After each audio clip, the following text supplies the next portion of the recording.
नमस्कार, total health में आप सभी का स्वागत है। मैं हूं संजीव उपाध्याय। नमस्कार, स्वागत है आपका टोटल हेल्थ में। मैं हूं किरण भारद्वाज। क्या झुकी हुई कमर, कमजोर होती नजर और बीमारियों का बोझ, क्या यही बुढ़ापा है? अनीस कहते हैं, एक जवानी क्या गई, 100 दर्द पैदा हो गए, तू ही ए पीरी बता हम क्या थे और क्या हो गए। लेकिन दूसरी तरफ यह भी है कि हम सब जानते हैं कि तजुर्बे यानी अनुभव का कोई विकल्प नहीं होता। हमारे शास्त्रों में इस तरह का वर्णन भी है कि वो सभा नहीं जिसमें कोई बुजुर्ग ना हो, और वो बुजुर्ग नहीं जो उस सभा में बोले नहीं। यानी अनुभव का कोई विकल्प नहीं, और वो लोग जो अपनी तमाम जिंदगी खपा देते हैं अपने परिवारों के लिए, समाज के लिए, देश के लिए, बाद में हम क्या करते हैं उनके लिए। हम सब जानते हैं कि पिछले कुछ दशकों में दुनिया में 60 से ज्यादा उम्र के लोगों की संख्या बढ़ी है, और आने वाले दशकों में ऐसा अनुमान है विश्व स्वास्थ्य संगठन का कि 2050 तक ये संख्या 2 अरब तक पहुंच जाएगी। बहुत जरूरी है ये बातें जानने की और समझने की कि हम अपने बुजुर्गों का ख्याल कैसे रखते हैं और बुजुर्ग अपनी सेहत के बारे में कितना सोचते हैं। सब मिलकर सोचेंगे तो जरूर होगा स्वस्थ बुढ़ापे की ओर चलने का हमारा संकल्प भी सार्थक, और कम से कम उनको ये कहने का भी अवसर हमें मिलेगा कि आपने हमें उंगली पकड़कर चलना सिखाया, अब हम आपका हाथ थामने को तैयार हैं। और जब बात आती है हेल्दी एजिंग या फिर ग्रेसफुल एजिंग की, तो किस तरह की तैयारी करनी होगी जिससे बढ़ती उम्र में जो समस्याएं होती हैं उनका बेहतर ढंग से सामना किया जा सके और अपने स्वास्थ्य को बरकरार रखा जा सके, ये हम विशेषज्ञों से समझेंगे। उससे पहले ये समझते हैं कि दरअसल बढ़ती उम्र में किस तरह के बदलाव आते हैं हमारे शरीर में और हमारे मस्तिष्क में।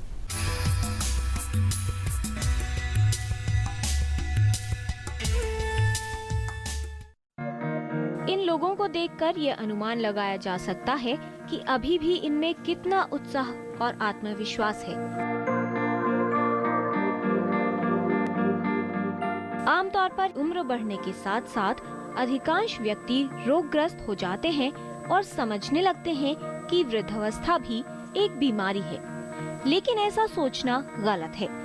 ऐसे बहुत से लोग हैं जो अपने वृद्ध होने को बीमारी नहीं मानते।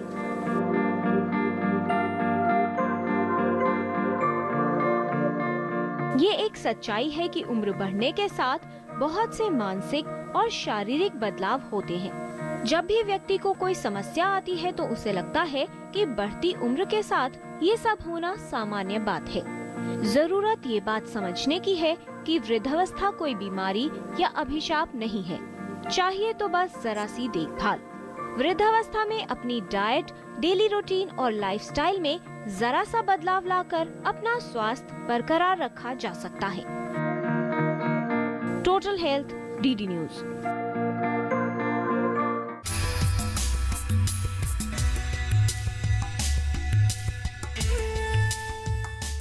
ये जिंदगी की बड़ी विडंबना है कि माँ बाप बचपन से ही जब हमें बहुत सी बातें बताते हैं तो कई बार हमें वो अच्छी नहीं लगती। हमें लगता है कि बहुत टोका टाकी क्यों कर रहे हैं, हमें क्यों ये कह रहे हैं ऐसा करो वैसा ना करो।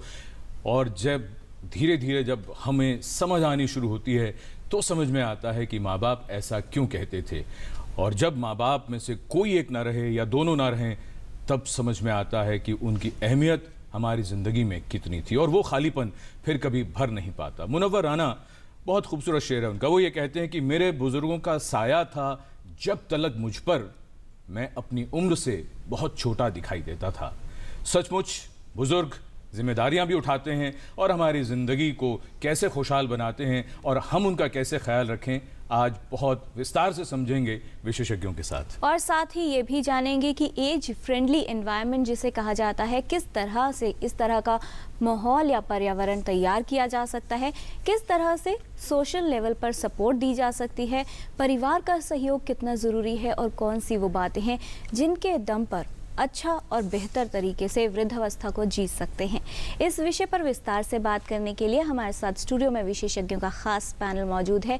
हमारे साथ हैं professor M Wali, senior physician हैं आप। हमारे साथ स्टूडियो में हैं doctor A B. De, professor and head geriatric medicine, all India institute of medical sciences, and doctor Smita Deshpande, head psychiatry department, PGI MER, and doctor Ram Manohar Lohia hospital. आप सभी का स्वागत है। तो आइए चर्चा की शुरुआत करते हैं। सबसे पहले डॉक्टर वली, हम आपसे ये जानना चाहेंगे कि उम्र बढ़ने का जो प्रोसेस है, एजिंग जो है, बहुत से लोग ये कहते हैं, उनसे मिलिए तो 40 वर्ष की उम्र में ही कहने लगते हैं, उनसे पूछिए कि भाई क्या हो रहा है, कहते हैं कुछ नहीं हो रहा, बूढ़े हो रहे हैं। तो ये जो बुढ़ापा किस तरह आता है और क्या होता है? मैं तो आज से लोगों से सबसे ये कहने आया हूँ कि अपने को ये बूढ़ा वर्ड अपनी डिक्शनरी में से निकाल ही दें। We should call them older adults. ये बुढ़ापा कोई चीज़ नहीं होती, हमारे जज्बात बूढ़े होते हैं, हम बूढ़े नहीं होते। शरीर बूढ़ा नहीं होता। शरीर में तो एक फिजियोलॉजिकल चेंज होता है। जैसे हम बचपन से जवान होते हैं, उसी हिसाब से जवानी के बाद कुछ ऐसी चीज़ें होती हैं शरीर में जो होना ज़रूरी होती हैं, नहीं तो फिर बहुत मुश्किल हो जाता है शरीर को कोकअप करना। ये नेचर है और नेचर हमारा साथ देती है। और जैसे जैसे हमको जीना आता है तो शरीर भी उसी हिसाब से अडेप्ट होता है। मैं इसको पॉजिटिव साइड में आपको इसलिए बता रहा हूँ। और इसके साथ साथ एक बहुत बड़ा शरीर को और मस्तिष्क को, दिमाग को और हमारे को एक एक्सपीरियंस जुड़ जाता है। और मैं कभी भी ये नहीं कहना चाहूँगा, आपने बड़ी फेमस सेइंग भी सुनी होगी कि 60 is the age of wisdom, so life starts at 60।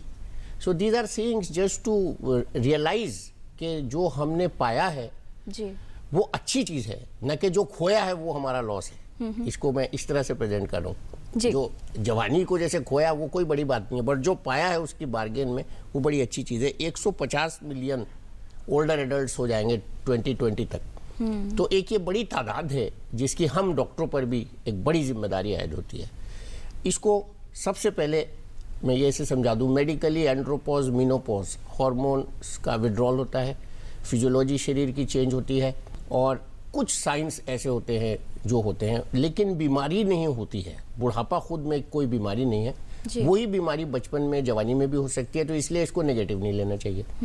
Old age में कुछ चीज़ें ऐसी होती हैं जो बीमारियां जवानों में नहीं होती, जैसे प्रोस्टेट का बढ़ना, कुछ कैंसर्स होते हैं जो ओल्ड एज के स्पेसिफिक होते हैं, कुछ लेडीज़ में मेनोपॉजल चेंजेस होती हैं, हड्डियों में चेंजेस होती हैं।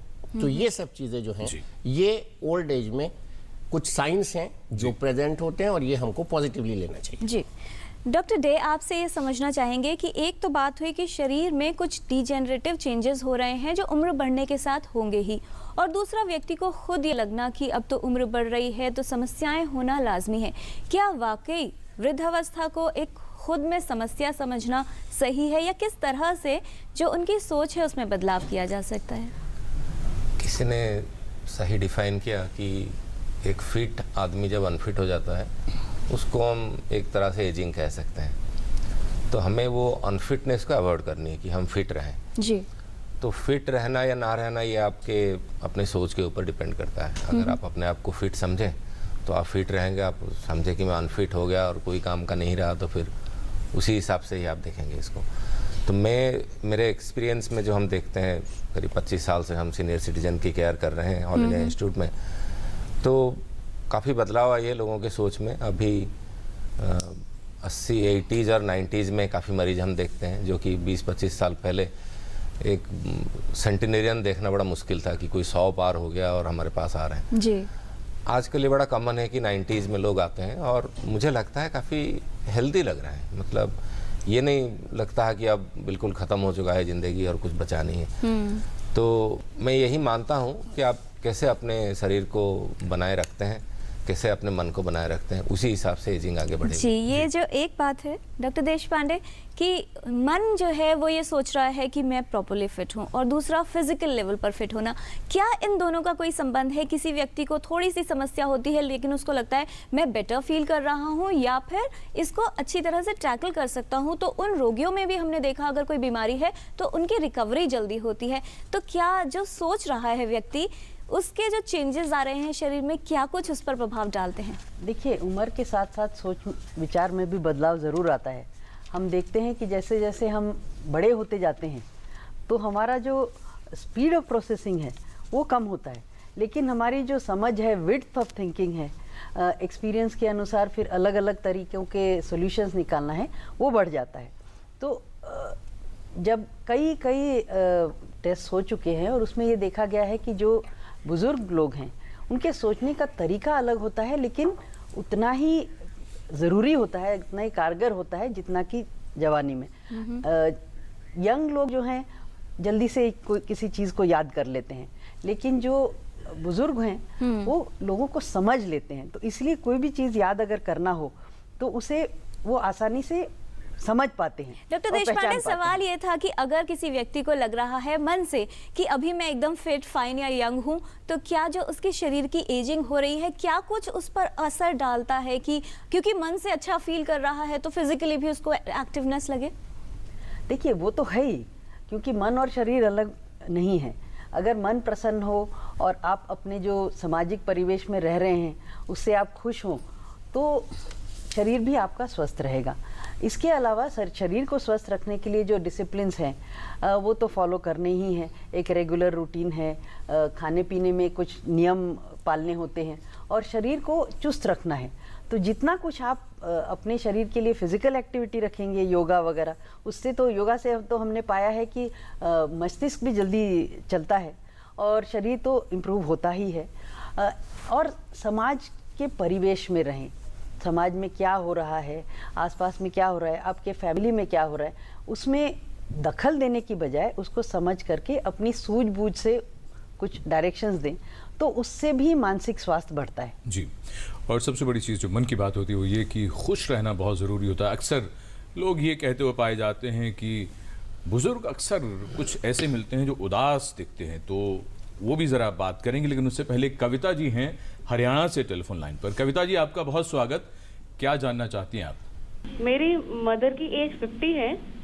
50 वर्ष? 50? जी बताइए। और उनकी मेनोपॉज कंडीशन आ चुकी है जी। तो अब आगे उनकी मतलब घुटनों की थोड़ी दिक्कत है और थायराइड की थोड़ी प्रॉब्लम शुरू हो गई है।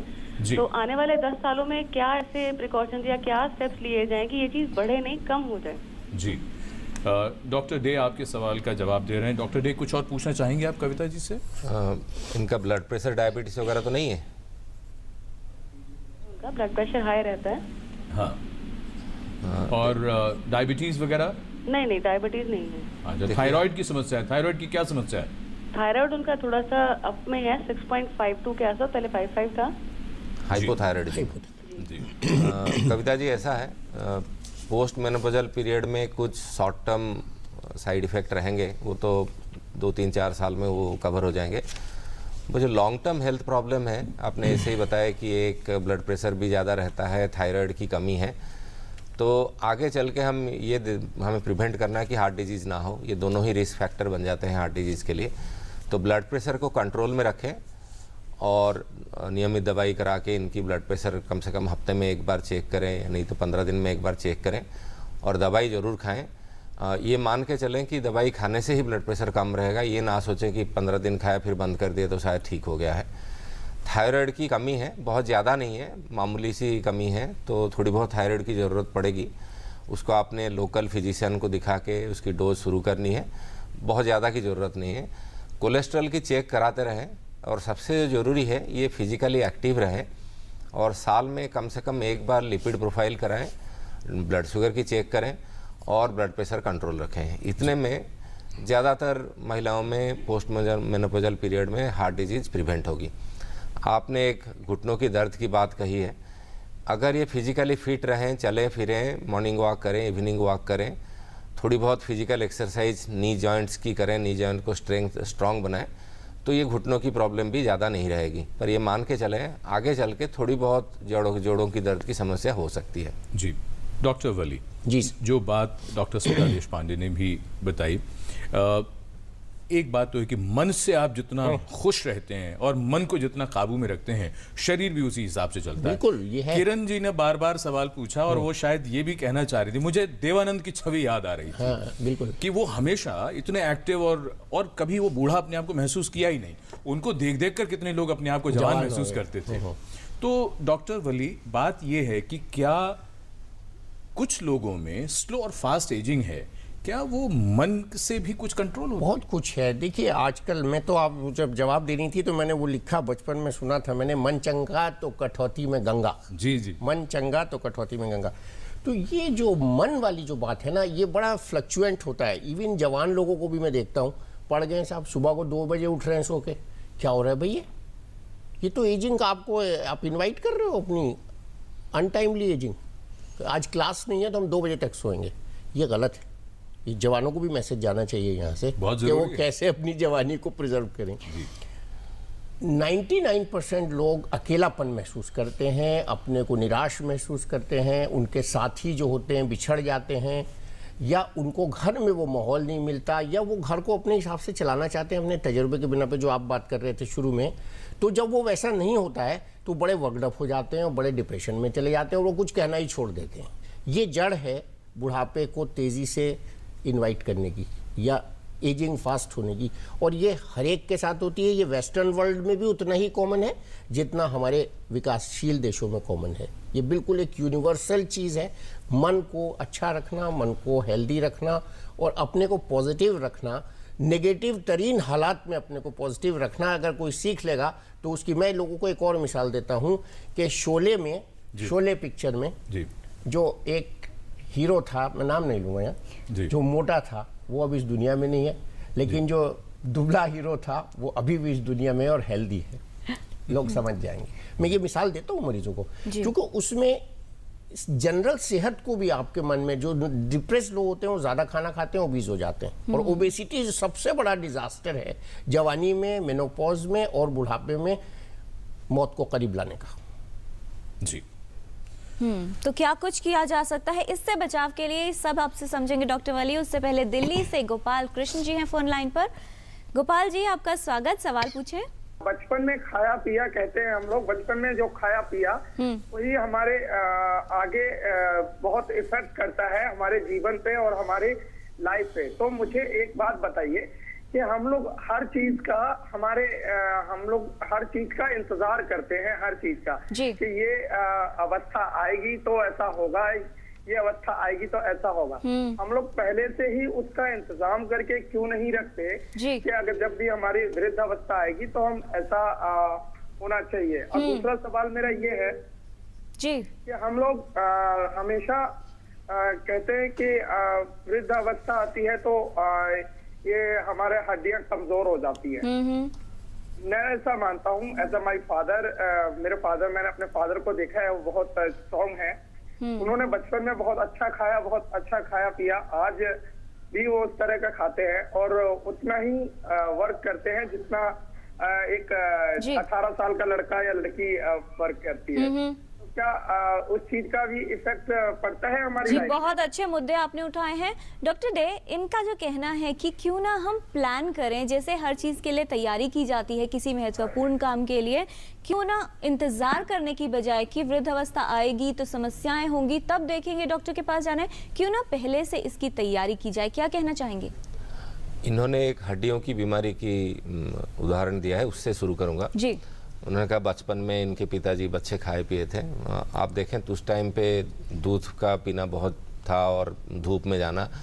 आजकल एयर कंडीशन घर में आराम से घर के अंदर रहने की आदत है, तो विटामिन डी और कैल्शियम डिफिशियंसी बहुत कॉमन हो गया जवानों में, मिडिल एज लोगों में, और उसके वजह से हड्डियां कमज़ोर हो रही है। इसलिए ऑस्टियोपोरोसिस इतना ज़्यादा हो गया सोसाइटी में कि आप कोई भी हमारे पास आए तो विटामिन डी की कमी की रिपोर्ट होगी उसके पास। तो हम इंतज़ार करते हैं कि विटामिन डी की कमी होगी, हड्डियां फ्रैक्चर होगी, फिर हम डॉक्टर के पास जाएंगे, फिर इलाज कराएंगे। इसी को ध्यान में रखते हुए अगर हम शुरू से तय करें कि थोड़ी बहुत एक्सरसाइज चाहिए, धूप में एक्सपोजर की ज़रूरत है, खाना ठीक से खाएं और स्मोकिंग ना करें, फिजिकल एक्टिविटी हो, ये कोई बहुत बड़ी कोई प्रिवेंटिव मेजर है नहीं, रोज़ हम यही करते हैं, थोड़ा इसको ध्यान से अगर करें तो आगे तैयारी करने की ज़रूरत नहीं कि हार्ट एंजियोग्राफी कराने तक हम इंतज़ार करें कि भाई हार्ट अटैक हो गया अब इलाज करें। कुछ तो बीमारियां पता चल गई, नॉन कम्युनिकेबल डिजीज जो बुढ़ापे में ज़्यादा होता है वो ज़्यादातर प्रिवेंटेबल होते हैं, जैसे blood pressure, diabetes, heart disease, हड्डियों की बीमारी।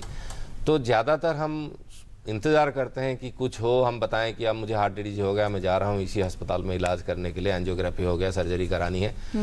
बट हम उसको अच्छे से कहते हैं कि हमारे सब ये है बीमारियाँ, जैसे कि हमने बड़ा सेविंग कर लिया है उसका। कुछ चीज़ें हैं जिसके ऊपर हमारा कंट्रोल नहीं है, कोई ऐसे एक्सीडेंट, इंजरी शायद वो हमारे कंट्रोल में नहीं है, कुछ तरह के कैंसर हैं जो हमारे कंट्रोल में ही है, पर हम ये देख सकते हैं स्मोकिंग रिलेटेड कैंसर हमारे कंट्रोल में है। ओबेसिटी रिलेटेड डिजीज जितने हैं, हार्ट डिजीज, ब्रेन डिजीज, वो हमारे कंट्रोल में है। जो कंट्रोल में है हम तो कर ही सकते हैं, और जो नहीं है वो तो यानी उसका तो हम कुछ कहना मुश्किल है। तो मैं मानता हूँ कि जैसे साहब ने कहा कि हम तैयारी नहीं करते हैं, और जब घटना घटती है फिर उसके बाद हम करते हैं चलो अब डॉक्टर के पास चलें। किसी ने समराइज किया है, ageing is a summation of events and process, कि मतलब क्या क्या घटनाएं घटी, हार्ट अटैक हुआ, फ्रैक्चर हुआ, ये तो इवेंट्स है, और प्रोसेस है कि हमने कितनी कैसे लाइफ कैसे लीड किया, एक्टिव रहे नहीं रहे, तो उसी हिसाब से डिपेंड करेगा आपने कितना इवेंट किया और कितना प्रोसेस किया। जी डॉक्टर स्मिता देशपांडे, एक बात, चूंकि बात बुजुर्गों की हो रही है और संदेश जवानों को भी जा रहा है कि वो अपनी सेहत का ध्यान रखें, वो खुद भी स्वस्थ रहेंगे और अपने बुजुर्गों की ठीक से देखभाल भी करेंगे। एक और बात जो समझ में आती है वो ये कि पिछले कुछ दशकों में जिस तरह से सामाजिक आर्थिक परिवर्तन हुए हैं, सोशो इकोनॉमिक चेंजेस आए हैं, लोग नौकरियों के लिए अपने घर से दूर जाते हैं, दूसरे देशों में भी जाते हैं, पीछे माँ बाप अकेले रह जाते हैं। डॉक्टर वली ने भी जिक्र किया था कि ये उदासी, अकेलापन, क्या इससे भी बुढ़ापे में जटिलताएं, कॉम्प्लिकेशंस बढ़ती हैं? जी हाँ, कहा जाता है कि बुढ़ापे में डिप्रेशन काफ़ी कॉमन है, हो जाता है, लेकिन काफ़ी हद तक ये जो डिप्रेशन है ये कंट्रोलेबल है।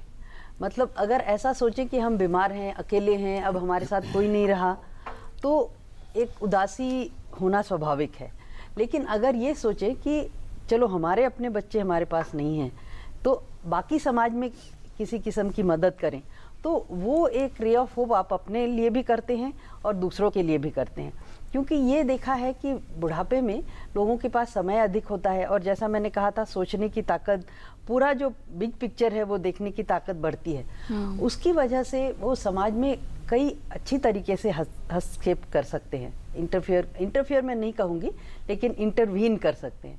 घर में भी अगर सामाजिक अपने कई हमने बुजुर्ग देखे हैं जो अपने बच्चों के साथ और अपने ग्रैंड चिल्ड्रन के साथ रहते, तो उनकी सलाह बहुत अच्छी मानी जाती है। कोई भी बड़ा मौका हो, शादी ब्याह हो, कोई कानूनी दांव पेच हो, कुछ भी हो, तो होता था भाई बुजुर्गों से पहले राय ले लो फिर आगे बढ़ना। बिल्कुल जी। एक सिंपल सी बात है, जैसे दादा दादी, नाना नानी अगर घर में हो, तो छोटे बच्चे को पढ़ाई लिखाई कैसे करवाना है, उनकी रेगुलरिटी कैसे रखनी है, उनकी देखभाल कैसे करनी है, इसमें भी बहुत बड़ी मदद हो जाती है।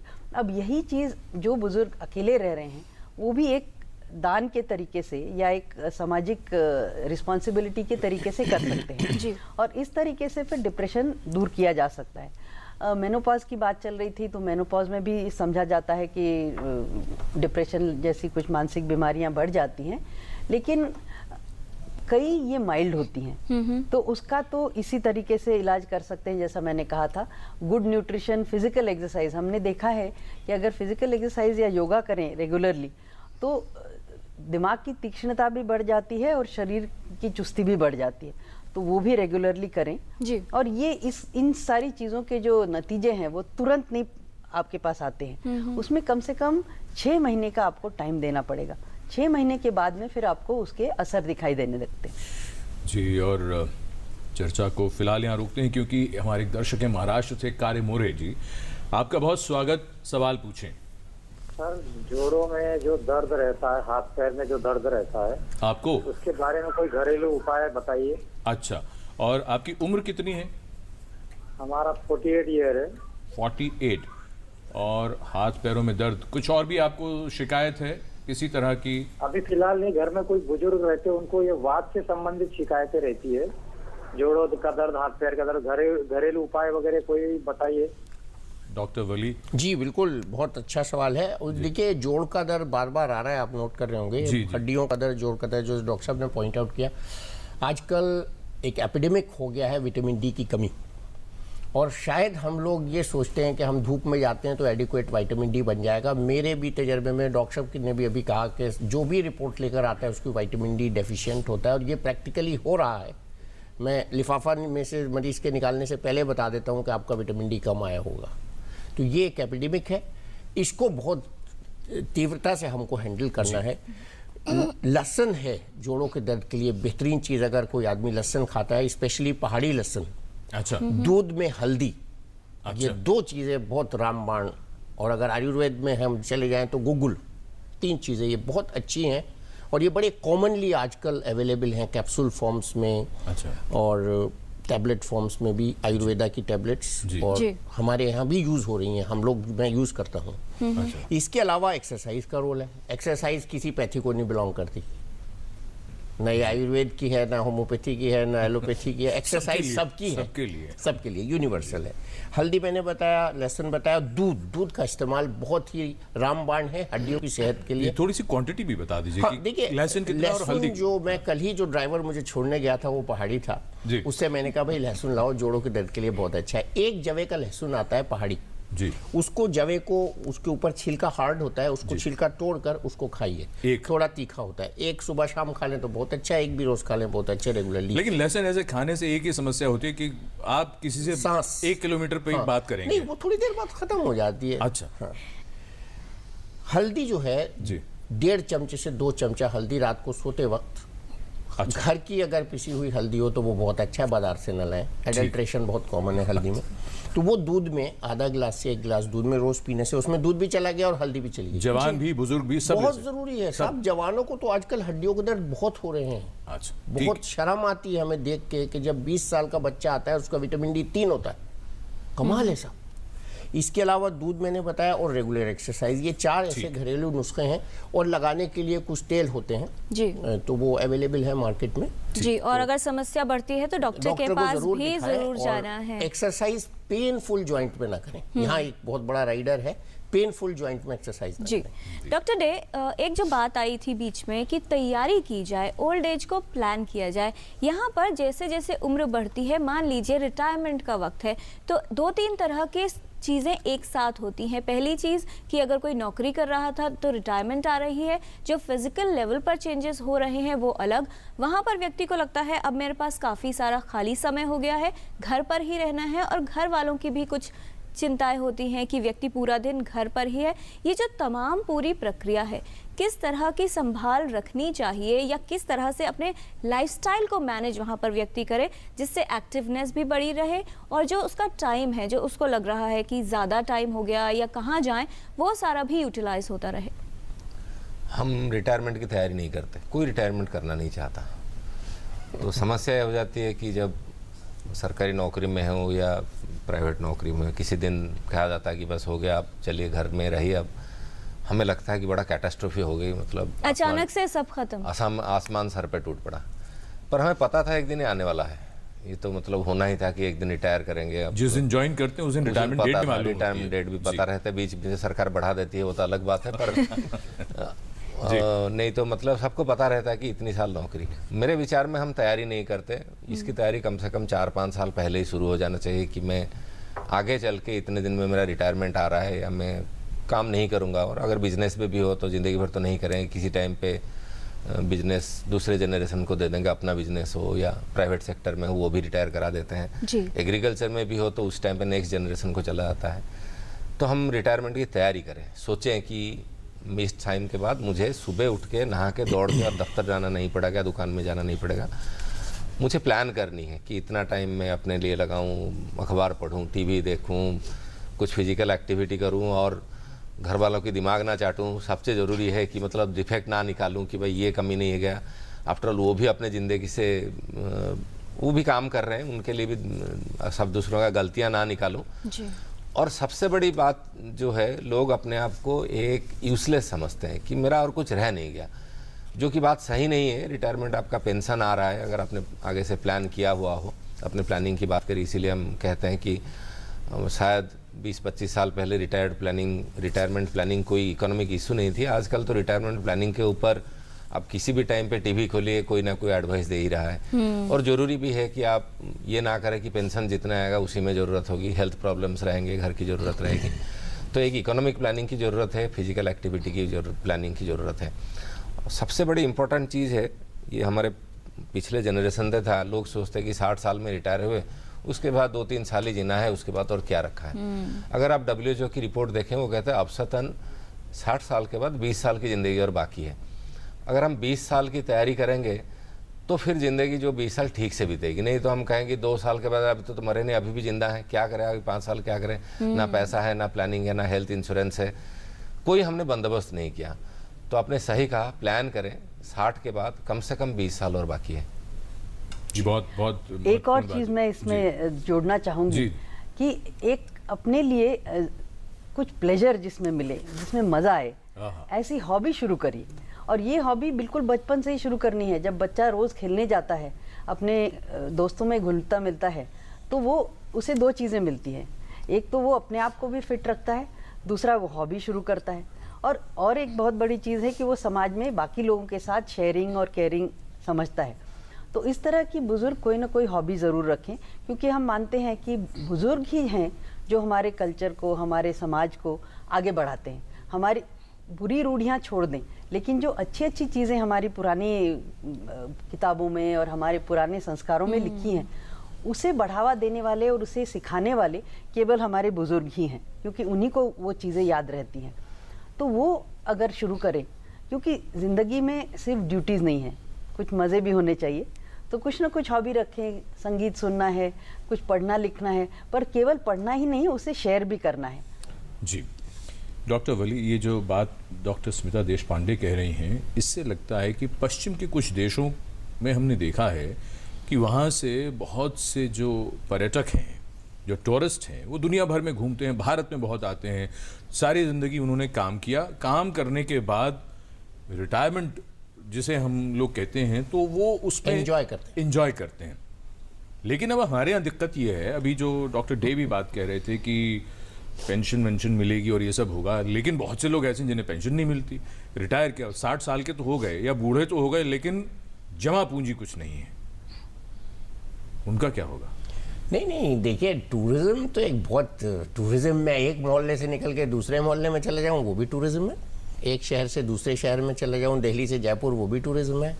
ये ज़रूरी नहीं कि मैं ऑस्ट्रेलिया जाऊँ तो भी वो टूरिज्म बने, या बहुत पैसा खर्च हो तभी। नहीं पैसे। ये असल में हम लोग, ये जो चक्कर है ना, एक तो बिटिया की शादी और एक मकान बनाना, ये हिंदुस्तान में दो बड़ी उम्र खप जाती है। दो बड़ी आफतें हैं साहब ये। जी। हाँ, व्हीकल तो दे देता है बैंक, ले जाओ कमा के देते रहो, लेकिन ये जो दो हमारी समाज में कुरीतियाँ हैं, जिसकी वजह से आदमी की पूरी ज़िंदगी में वो मरकूज रहता है कि बिटिया की शादी करूँगा, उसके लिए जोड़ के रख दूँ।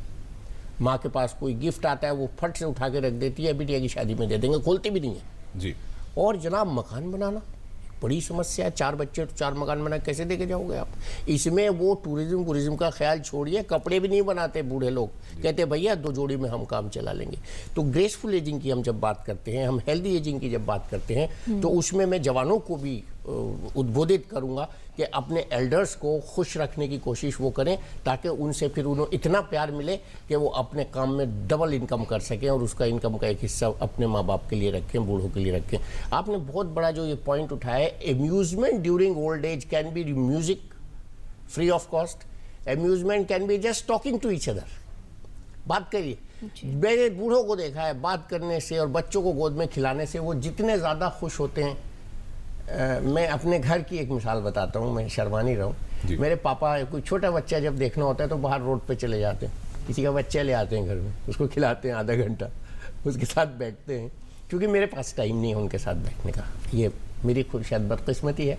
तो बच्चों के लिए, बूढ़ों के लिए सबसे बड़ा जो कैटलिस्ट है वो बच्चे हैं, ग्रैंड चिल्ड्रन है फैमिली में, म्यूज़िक है, आउटिंग है, और घर की शांति चाहते हैं बड़े लोग। जो है ना, ये सबसे ज़्यादा डिस्टर्ब होते हैं जब घर में शांति होती है, तो वो घर की शांति उनको हम दें, उनको एक छोटी सी उनकी ख्वाहिशात होती हैं, ज़्यादा नहीं होती हैं, और अच्छा उनको खाना दें। एक बड़ा इशू आता है इस उम्र में कि जब दांत नहीं रहते हैं और खाना नहीं खा पाता है ओल्ड मैन, तो उस वक्त से उसका जो डिक्लाइन है, बॉडी की एजिंग बहुत फास्ट हो जाती है। तो ये जो बड़ा इशू है, इसको नहीं होने देना चाहिए जी। फूड एंड कैलोरीज अगर हमको एडिक्वेट मिलेंगी तो ageing will be slowed down. तो बहुत ज़रूरी है कि सही पोषण मिले, जिससे एजिंग बेहतर हो, स्लो हो सके, ये हमारे विशेषज्ञ बता रहे हैं। फिलहाल मुरली मनोहर साहब हैं छत्तीसगढ़ से फोन लाइन पर। आपका स्वागत, सवाल पूछिए। मैडम, मेरे को नींद नहीं आती, दिन में भी थकान महसूस नहीं होती, और रात में भी मैं मतलब रात भर भी जगते रहता हूँ, 3-4 दिन तक ऐसा मेरे साथ घटना होता है मैडम, महीने के 1.5-2 महीने के अंदर में जी। नींद मतलब रेगुलर जगता हूँ, मतलब मैं 1 मिनट भी नहीं सो पाता, नींद नहीं आती ना। आपकी उम्र कितनी है मुरली मनोहर साहब, आपकी उम्र कितनी है? 52 साल है मैडम। जी डॉक्टर देशपांडे, बहुत ही आम समस्या है कि उनको लगता है नींद नहीं आ रही या डिस्टर्ब स्लीप रहती है, अक्सर इस उम्र में देखा जाता है। ये जो समस्या है ये केवल बुजुर्गों की या 50 साल की उम्र के लोगों की नहीं है, ये it is an epidemic all over the age groups. तो बेसिकली हमारी जो नींद की आदतें हैं वो बहुत बिगड़ चुकी हैं। सर ने पहले भी कहा, डॉक्टर वली ने, कि 2-2 बजे तक हम लोग सोते रहते हैं, तो स्वाभाविक है कि रात को भी नींद देर से आएगी। कई बार बुजुर्गों में देखा गया है कि एक साथ नींद नहीं आती, वो थोड़ी थोड़ी टूट टूट कर आती है। तो कई बार वो झपकियाँ लेते हैं, दिन में भी थोड़ा थक गए तो थोड़ी सी झपकी ले ली, दोपहर में थोड़ा थक गए तो झपकी ले ली। इस तरह की बातें फिर रात में भी चलती हैं। तो उसे हम ब्रोकन स्लीप ना समझें, क्योंकि 8 घंटे लगातार बुजुर्गों को सोना मुश्किल है। प्रोस्टेट की ही समस्या होती है, बाथरूम के लिए उठना पड़ता है, कभी प्यास लगती है, कभी ठंड लगती है। तो ये जो बाहरी चीज़ें हैं इसका हम लोग थोड़ा सा रेगुलेशन करें कि एक अच्छा कमरा हो जिसमें आप आराम से सो सकें। सोने के पहले टीवी और बहुत ज़्यादा एक्साइटिंग कोई चीज़ें ना करें, अपने आप को तैयार करें, थोड़ा आराम से इस तरह की कुछ एक्सरसाइजेज करें जैसे शवासन वगैरह है, जिससे मन को शांति मिले। कुछ जाप वगैरह करें या मेडिटेशन करें, जिससे एक आपकी बॉडी स्लो डाउन हो जाती है, आपका मस्तिष्क भी, दिमाग भी स्लो डाउन हो जाता है और आप नींद के लिए तैयार हो जाते हैं। और विशेष बात यह है कि आप अपने सुबह उठने का टाइम पक्का कर लीजिए। तो अगर सुबह आप टाइम से उठेंगे और दिनचर्या में आपका टाइम टेबल ठीक ठाक रहेगा तो ज़्यादातर रात को नींद अच्छी तरह से आती है। ये याद रखें कि केवल नींद के लिए, केवल सोने के लिए कोई दवा नहीं है। जो दवाएं डॉक्टर या कहीं भी आप ऑफ द काउंटर भी लेते हैं केवल नींद आने के लिए, उनमें ये खतरा रहता है कि वो आदत बन जाती हैं और फिर वो एक नशे का सामान बन जाती है। कुछ दिनों बाद उसका असर कम हो जाता है और फिर आपको ज़्यादा गोलियां लेनी पड़ती है, या आप फिर वहीं स्क्वायर वन पर पहुंच जाते हैं कि हमें नींद नहीं आ रही। जी इसके साथ एक मैं ऐड करूंगा, जरूर डॉक्टर डे, घड़ी पास ना रखें, कितना बजा कब नींद आई ये ना देखें। अरे और नींद के इंतजार ना करें, नींद आ जाएगी, नींद के इंतजार ना करें। जी हाँ, नींद ऐसी भूख जैसी चीज़ है। नींद आप जैसे बिना खाए रह नहीं सकते, वैसे बिना नींद के भी नहीं जिंदा रह सकते। नींद आ जाएगी, कहीं भी आ जाएगी। और ये बात भी बड़ी आध्यात्मिक भी लगती है और दार्शनिक भी लगती है कि जिस चीज़ के पीछे भागिए वो चीज़ और दूर भागती है। तो नींद के पीछे मत भागिए, नींद आ जाएगी। फिलहाल जम्मू कश्मीर से सुशील जी हैं फोन लाइन पर, स्वागत है आपका, सवाल पूछे। मैडम एक्चुअली कि मेरा प्रश्न है कि जो बुजुर्ग होते हैं जब वो 15 प्लस हो जाते हैं जी, तो जो हमारी जो नई जनरेशन है वो माता पिता को घर से निकाल देते हैं एक, और साथ में उनको अनाथ आश्रम छोड़ देते हैं। बट उन्होंने हमें छोटे होते पाला होता है, तो आज की जनरेशन उनको क्यों नहीं पालती है? जी बहुत महत्वपूर्ण मुद्दा है। डॉक्टर वली क्या कहना चाहेंगे आप इस गंभीर विषय? इनकी आवाज में जो सोच है मैंने उसको सेंस किया। इसे हर एक घर की कहानी है साहब। हम भूल जाते हैं कि आज हम जवान हैं, कल हमें भी बूढ़ा होना है। तो हम अपने बच्चों से क्या चाहेंगे जब हम बूढ़े हो जाएंगे या नाकारा हो जाएंगे या इस लायक नहीं रहेंगे कि हम चल के कहीं जा सकें। तो हमारे बच्चों को भी जवानी में ये सोचना चाहिए कि कल उनको भी बुढ़ापा आने वाला है, और वो क्या एक्सपेक्ट करेंगे अपने बच्चों से कल को जब वो बूढ़े हो जाएंगे। तो उसका 1/10 अपने माँ बाप के साथ कर दें। मैं कहूँगा वो उनके माँ बाप बहुत खुश होंगे, at the top of the world होंगे। ये जो चीज़ है ना, ये स्पेस क्रंच से भी होती है, दिल में जगह ना होने से भी होती है, और फाइनेंशियल जेब में पैसा ना होने की वजह से भी होती है। 3 बड़े इश्यूज हैं जो हमें, और एक हमारे घर में कभी कभी जो घर वाले होते हैं, घर वाली होती है, उसकी गलती, कभी माफ़ कीजिएगा मैं कह रहा हूँ, ये होता है ऐसा। तो जो घर में से बड़ा बूढ़ा है, जिसने हमको जन्म दिया, जिसने हमको पाला, इस लायक किया कि हम 4 पैसे कमा सकें आज, उसका अहमियत दिन ब दिन बढ़नी चाहिए, न कि घटनी चाहिए लाइफ में हमारी। और उसको घर से निकालने का मतलब तो ये है कि हम वीरान हो जाएंगे जी। अगर पेड़ की जड़ ही काट दी तो फल कैसे आएगा? ये कॉन्सेप्ट समाज में दोबारा आना है। फिर भी हमारे बच्चों के संस्कार वेस्टर्न वर्ल्ड से बहुत अच्छे हैं। वेस्टर्न वर्ल्ड में तो बड़ा होता है बच्चा खुद ही घर से चला जाता है, स्टेट उसको सपोर्ट करती है, घर भी दे देती है। हमारे यहाँ ऐसा नहीं है। हमारे यहाँ बहुत बड़ी तादाद में माँ बाप की रख रखाव, उनकी देखभाल, अगर 4 बच्चे हैं तो कम से कम 1 बच्चा उसमें से ऐसा होता है जो ज़रूर ये करता है, अगर न भी करें, नेग्लेक्ट भी करें, तो ये एक सिस्टम चल रहा है नेचर का, लेकिन अब ये ब्रेक डाउन के कगार पे है।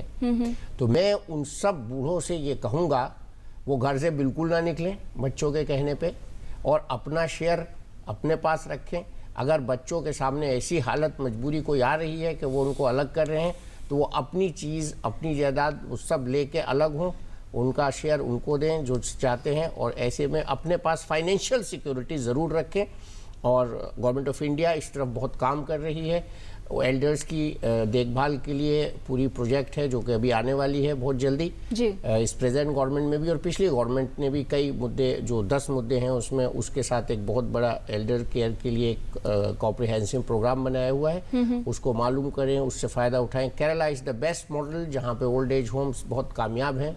वहाँ पे कई 100 ओल्ड एज होम बहुत अच्छे चल रहे हैं इसी की तर्ज पर।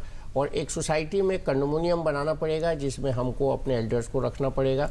और ये जो चीज़ इन्होंने बहुत दर्द के साथ कही है, ये हमारे लिए एक डूम है और हमारे जवानों के लिए एक डूब मरने की बात है कि वो अपने माँ बाप को उनकी ज़िंदगी में इस लायक ना समझें कि वो उनके साथ रह सकें।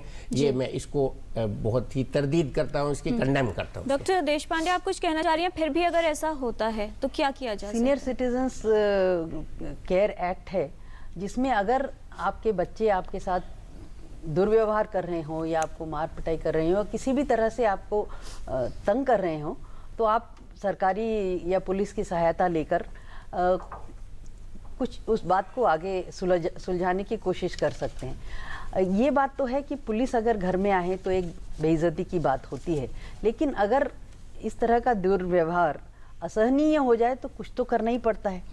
तो जहां तक हो सके सरकार इस एक्ट के तहत भी आपकी मदद करेगी जी। लेकिन सबसे बेहतरीन तो ये है कि बुजुर्ग अपना एक कंट्रीब्यूशन दे अपनी समझ के अनुसार, अपने समय के अनुसार, एक रिलैक्स्ड वे में, क्योंकि आजकल माता पिता को कोई रिलैक्सेशन नहीं है, वो भागते रहते हैं। तो बच्चों के लिए कोई तो ऐसा बुजुर्ग हो जो उन्हें आराम से समय दे सके। ये रोल जो है घर के बुजुर्ग कर सकते हैं।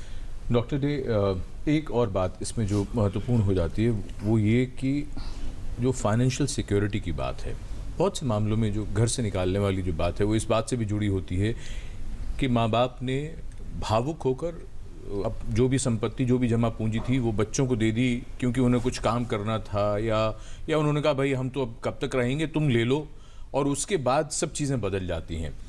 क्या आप बार बार, आप तीनों लोग ये कहना चाह रहे हैं कि एक तो आर्थिक सुरक्षा का प्रबंध बुजुर्गों को हमेशा करना चाहिए, और उसके अलावा जो एक और जो चीज़ है कि समाज के तौर पर, क्योंकि उनकी सुरक्षा भी एक अपने आप में एक बहुत बड़ा मुद्दा है। बहुत से माँ बाप ऐसे हैं जिनके बच्चे बाहर हैं, उनके पास धन है, लेकिन फिर हम अखबारों में आए दिन ऐसी घटनाएं जो होती रहती हैं उनके बारे में भी पढ़ते हैं। इस पूरी बात को किस तरह से रखेंगे आप? हमारी समाज बहुत जोर से, बहुत जल्दी बदल रहा है। बहुत बदलाव का जो पेस है बहुत रैपिड पेस में बदल रहा है। जो पिछले 20-25 साल में सोशियो इकोनॉमिक चेंजेस आए हैं जो कि नेचुरल है। समाज तो एक जगह ठहर के नहीं रह सकता। 3 सिक्योरिटी जरूरी है: फाइनेंशियल सिक्योरिटी, हेल्थ सिक्योरिटी और इमोशनल सिक्योरिटी। अपना फाइनेंशियल सिक्योरिटी खुद तय करें कि आपको, मैंने जैसे कहा 20 साल ज़िंदगी और कम से कम बाकी है 60 के बाद, उसके लिए आपके खाने पीने का, रहने का और हेल्थ केयर के लिए पैसा शुरू से सोच के रखें कि मेरे पास पैसा हो कि मुझे किसी के ऊपर डिपेंड ना करना पड़े। और अगर नहीं है तो क्या विकल्प होगा उनके लिए? कुछ है? भारत सरकार के जो ओल्ड एज पेंशन स्कीम्स हैं जी, उसके तहत जो बीपीएल परिवार हैं उनके लिए हर राज्य सरकार और हर भारत सरकार के तरफ से पेंशन स्कीम्स हैं। हमारे हर बजट के टाइम पे सरकार के तरफ से कुछ ना कुछ बेनिफिट्स आते हैं सीनियर सिटीजन के लिए जी। मैं हर बार इसी को कहता हूं कि बजट के टाइम पे जरूर देखें, एक छोटा सा बक्सा होगा सीनियर सिटीजन के लिए क्या फ़ायदा रहा है। बैंक इंटरेस्ट ज़्यादा आता है, पेंशन बढ़ता है, कुछ ना कुछ ज़रूर होता है। हर सरकार हर साल कुछ ना कुछ करती है, और बहुत सारे स्टेट गवर्नमेंट स्पेशली इलेक्शन से पहले कुछ पेंशन बढ़ा देते हैं, तो उसका भी नज़र रखें कि आपके शायद शहर राज्य में पेंशन बढ़ा है। डॉक्टर डे, फाइनेंशियल सपोर्ट के अलावा क्या कुछ और आप ऐसे कार्यक्रम बताना चाहेंगे, स्कीम्स बताना चाहेंगे जिसमें हेल्थ फैसिलिटीज़ को लेकर, स्क्रीनिंग को लेकर, या फिर कुछ और सुविधाएं खास तौर पर जो लोग बढ़ती उम्र की तरफ जा रहे हैं उनके लिए हों? भारत सरकार की तरफ से 3 चीज़ें हुई है। एक पॉलिसी बनी 99 में, एक्ट बनी 2007 में, और 2010-11 में एक national programme for health care of the elderly launch हुआ था, जब अभी जिसको स्ट्रेंथन किया जा रहा है। एक प्रधानमंत्री के तरफ से 75+ सिटीजन्स के लिए एक नया प्रोग्राम का लॉन्च हुआ है, जो कि अभी कार्यान्वित होनी है, जिसमें भारत सरकार की तरफ से रेगुलर स्क्रीनिंग साल भर में एक बार कम से कम, और जो स्टेट गवर्नमेंट के हॉस्पिटल्स हैं उसी में अवेलेबल होंगे। वैक्सीन्स मिलेगी, निमोनिया और इन्फ्लुएंजा की वैक्सीन्स मिलेगी, और योगा प्रैक्टिस कराने के लिए प्रमोट कर रहे हैं कि अस्पताल में योगा की और आयुष की प्रबंध रहे। और जो लोग बिल्कुल बेड रिडन हैं, चल फिर नहीं सकते, उनके लिए होम प्रोग्राम की एक बंदोबस्त की गई है कि जैसे हम ना जा पाए तो मरीज जा ना पाए तो डॉक्टर या हेल्थ सिस्टम ही आपके घर आने वाली है। तो ये 6-7 चीज़ें उसमें प्रबंध किया गया है। मेरे विचार में जैसे ये लागू हो जाएंगे, सीनियर सिटीजन को बहुत इससे फ़ायदा होने वाली है। जी, और फिलहाल टोटल हेल्थ में समय है सेगमेंट हेल्थ पहेली का। एपिसोड 593 का सवाल था कि इनमें से डेंगू का कारण क्या हो सकता है। 4 ऑप्शंस हमने आपको दिए थे, सही जवाब है ऑप्शन डी। कौन बने हैं इस पहेली के लकी विजेता, ये जानने से पहले देख लेते हैं क्या सवाल है आज की हेल्थ पहेली में। आपको बताना है कि इनमें से कौन सी समस्या अक्सर वृद्धावस्था के कारण नहीं होती। ऑप्शन ए गिरना व हड्डी टूटना, ऑप्शन बी ऊंचा सुनना, ऑप्शन सी मोतियाबिंद, या फिर ऑप्शन डी जरूरी चीजें या बातें भूलने लगना। आप अपने जवाब हमें 2 हफ्तों तक भेज सकते हैं। हमारा पता है total health, DD news, room number 505, tower B, Doordarshan Bhawan, Mandi house, Copernicus Marg, new Delhi 110001, या ईमेल कर सकते हैं totalhealth@ddnews@gmail.com पर। तो आप भी लिख भेजिए हमें इस पहेली का सही जवाब और शामिल हो जाइए हमारे हेल्थ क्विज कॉन्टेस्ट में। कौन बने हैं एपिसोड 593 के लकी विनर, ये बताने के लिए हम रिक्वेस्ट कर रहे हैं डॉक्टर डे से, जिनके सामने मौजूद हैं सारी correct entries. Doctor day, in correct entries में से आज के लकी विनर कौन है, आप हमारे व्यूअर्स को बताएं। राजू कुमार, जम्मू कश्मीर। और अब हम शुरू करते हैं रैपिड फायर, यानी छोटे छोटे सवाल और छोटे छोटे जवाब। पहला सवाल डॉक्टर वली आपको, वृद्धावस्था कब से शुरू होती है? मैं तो कहता हूँ वृद्धावस्था को हमको ये मानना ही नहीं चाहिए कि अब शुरू हो गई है। यूजुअली हम 60+ को मानते हैं, लेकिन मैंने अभी शुरू में कहा था इसे एज ऑफ विजडम। जी डॉक्टर डे, अगर बाल सफ़ेद होने लगे और दांत झड़ने लगे तो समझिए बुढ़ापा आ गया। बिल्कुल नहीं, बाल सफ़ेद होना और बुढ़ापे के साथ कोई संबंध नहीं है। अगर आपने अपना ब्रशिंग ठीक से किया हो, मुंह ठीक से धोए हो, तो दांत भी नहीं झड़ेंगे। दांत झड़ना, कोई दांत निकल जाना कोई बुढ़ापे का लक्षण नहीं है। डॉक्टर स्मिता, अगर भूलने लगे और याददाश्त कम होने लगे तो ये बुढ़ापे का लक्षण है? जी ज़रूरी नहीं है, क्योंकि हमने देखा है कि यंग पीपल भी अगर बहुत ज़्यादा प्रेशर में हो तो वो भूलते हैं। लेकिन हाँ, अगर ज़रूरी चीज़ें भूलने लगें और उसे कभी भी याद ना फिर से कर पाएँ, बिल्कुल ही भूल जाए, दिमाग से जैसे स्लेट से याददाश्त निकल जाती है वैसे निकल जाएं, तो वो बीमारी का लक्षण हो सकता है, और उसके लिए जल्दी से जल्दी डॉक्टर की सलाह लेनी और टेस्ट करना ज़रूरी है। डॉक्टर वली, बुढ़ापे का असर सब पर एक जैसा ही होता है? नहीं, बिल्कुल नहीं। Man age differently than women, और हर एक आदमी का जो एजिंग प्रोसेस है वो डिफरेंट है। डॉक्टर डे, बुढ़ापे में सभी की हड्डियां कमज़ोर हो जाती हैं? लगभग हाँ, लेकिन प्रिवेंट किया जा सकता है। डॉक्टर स्मिता, बुढ़ापे में सोचने समझने की क्षमता पर असर पड़ता है, कम होने लगती है? नहीं, कम नहीं होने लगती, बल्कि रिफ्लेक्ट करना, सोचना, समझना ये और ज़्यादा अच्छा हो जाता है, क्योंकि केवल पढ़ाई नहीं बट अपने जो एक्सपीरियंसेस हैं उसके ज़रिए भी बुज़ुर्ग लोग अपना सोच समझ कर सकते हैं। और इसके एक साथ मैं ये एक और शब्द कहना चाहूँगी कि केवल एजिंग केवल 60 साल की उम्र या 50 साल की उम्र में शुरू नहीं होता। जिस दिन हमारा जन्म होता है उसी दिन से हम एज होने लगते हैं। तो ये कहना कि आप बूढ़े हैं, आप दूर रहें, ये सही बात नहीं है। डॉक्टर वली, वृद्धावस्था में नींद कम हो जाना सामान्य बात है? हाँ, सामान्य है, क्योंकि उस उम्र में नींद की ज़रूरत कम पड़ती है, लेकिन नींद गायब हो जाना असामान्य है। डॉक्टर डे, उम्र बढ़ने के साथ गतिविधियां धीमी होती हैं, रिएक्शन या रिस्पॉन्स टाइम बढ़ जाता है? आपने सही कहा, स्लोनेस आ जाती है। डॉक्टर स्मिता, बढ़ती उम्र में उदासी और अवसाद सभी को होता है? जी नहीं, सभी को बिल्कुल नहीं होता। और जैसा अभी तक हम लोग बता रहे थे, हेल्दी एजिंग अगर हो और अपने साथ समाज के साथ और अपने दिमाग के साथ, शरीर के साथ आप न्याय करते रहें तो बिल्कुल नहीं होगा। डॉक्टर वाली, उम्र बढ़ने के साथ खाना कम कर देना चाहिए? खाना खुद ब खुद थोड़ा कम हो जाता है, लेकिन मैं कहूँगा कि बैलेंस डाइट और न्यूट्रिशन का ख्याल रखना चाहिए और वो चीज़ें जो आपको पसंद है ज़रूर खानी चाहिए। डॉक्टर डे, बुढ़ापे में जितना आराम करेंगे बुढ़ापा उतना अच्छा कटेगा?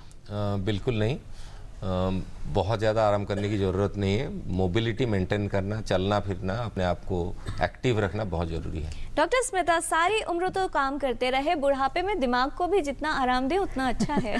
तो जैसा शरीर का है, मैंने पहले भी कहा है, शरीर और दिमाग अलग अलग नहीं होते। दिमाग को भी चुस्त दुरुस्त रखिए।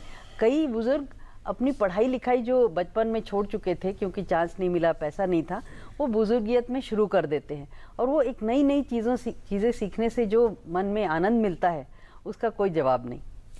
डॉक्टर वली, बुढ़ापे में जबकि बीमारियां अक्सर घेर लेती हैं तो क्या ऐसे में भी स्वस्थ रहा जा सकता है? नहीं, बीमारियों अगर हैं तो वो वर्ड खुद ही उसका इलाज भी होता है। बीमारी का इलाज है, लेकिन हम खुद अपने को ये समझ लें कि हम ओल्ड हो गए, ये सबसे बड़ी बीमारी हो गई, तो उसका कोई इलाज नहीं है। You have to keep yourself young. और मैं इसमें यहाँ ये भी ऐड करूँगा कि 1 ounce of prevention is worth a pound of cure and there is no pill for all the ills. जी डॉक्टर डे, बुजुर्गों को कौन सी नियमित जांच या किस तरह के चेकअप्स करवाने चाहिए? जो 3-4 प्रिवेंटेबल डिजीज हैं उसके लिए चेकअप करानी है। ब्लड प्रेशर चेक करना है कम से कम 6 महीने में एक बार, ब्लड शुगर और कोलेस्ट्रॉल चेक साल में कम से कम एक बार, और बाकी कोई भी लक्षण आए जो आपको लगता है शायद कुछ ना हो, उसको अंदर ना पालें और मेडिकल कंसल्टेशन करें।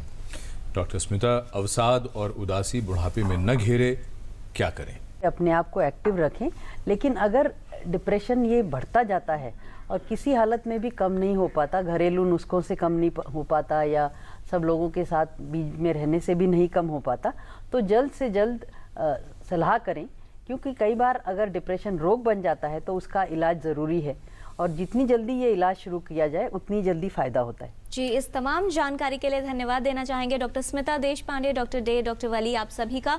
तो बहुत ज़रूरी है कि सही तरीके से प्लान किया जाए, तैयारी की जाए। जैसे जैसे उम्र बढ़ती है उसको बोझ ना समझें, बल्कि एक उम्र का नया पड़ाव है, उसको बेहतर ढंग से जिएं, खुलकर जिएं और खुश रहें। बुजुर्ग भी अपनी सेहत का ख्याल रखें और हम भी बुजुर्गों से प्यार करते हैं तो उसे जताएं भी और बताएं भी, क्योंकि ज़िंदगी की कड़ी धूप में बुजुर्ग घने साए की तरह हैं। मुनव्वराना कहते हैं, खुद से चलकर नहीं ये तर्ज़े सुखन आया है, पाँव दाबे हैं बुजुर्गों के तो फन आया है। अगले सप्ताह मैं और किरण जब लौटेंगे टोटल हेल्थ में तो हम बात करेंगे एक और महत्वपूर्ण विषय पर। अगले सप्ताह जैसा हम सब जानते हैं वर्ल्ड मेंटल हेल्थ डे भी है, तो मानसिक स्वास्थ्य पर होगी बातचीत। तब तक के लिए नमस्कार।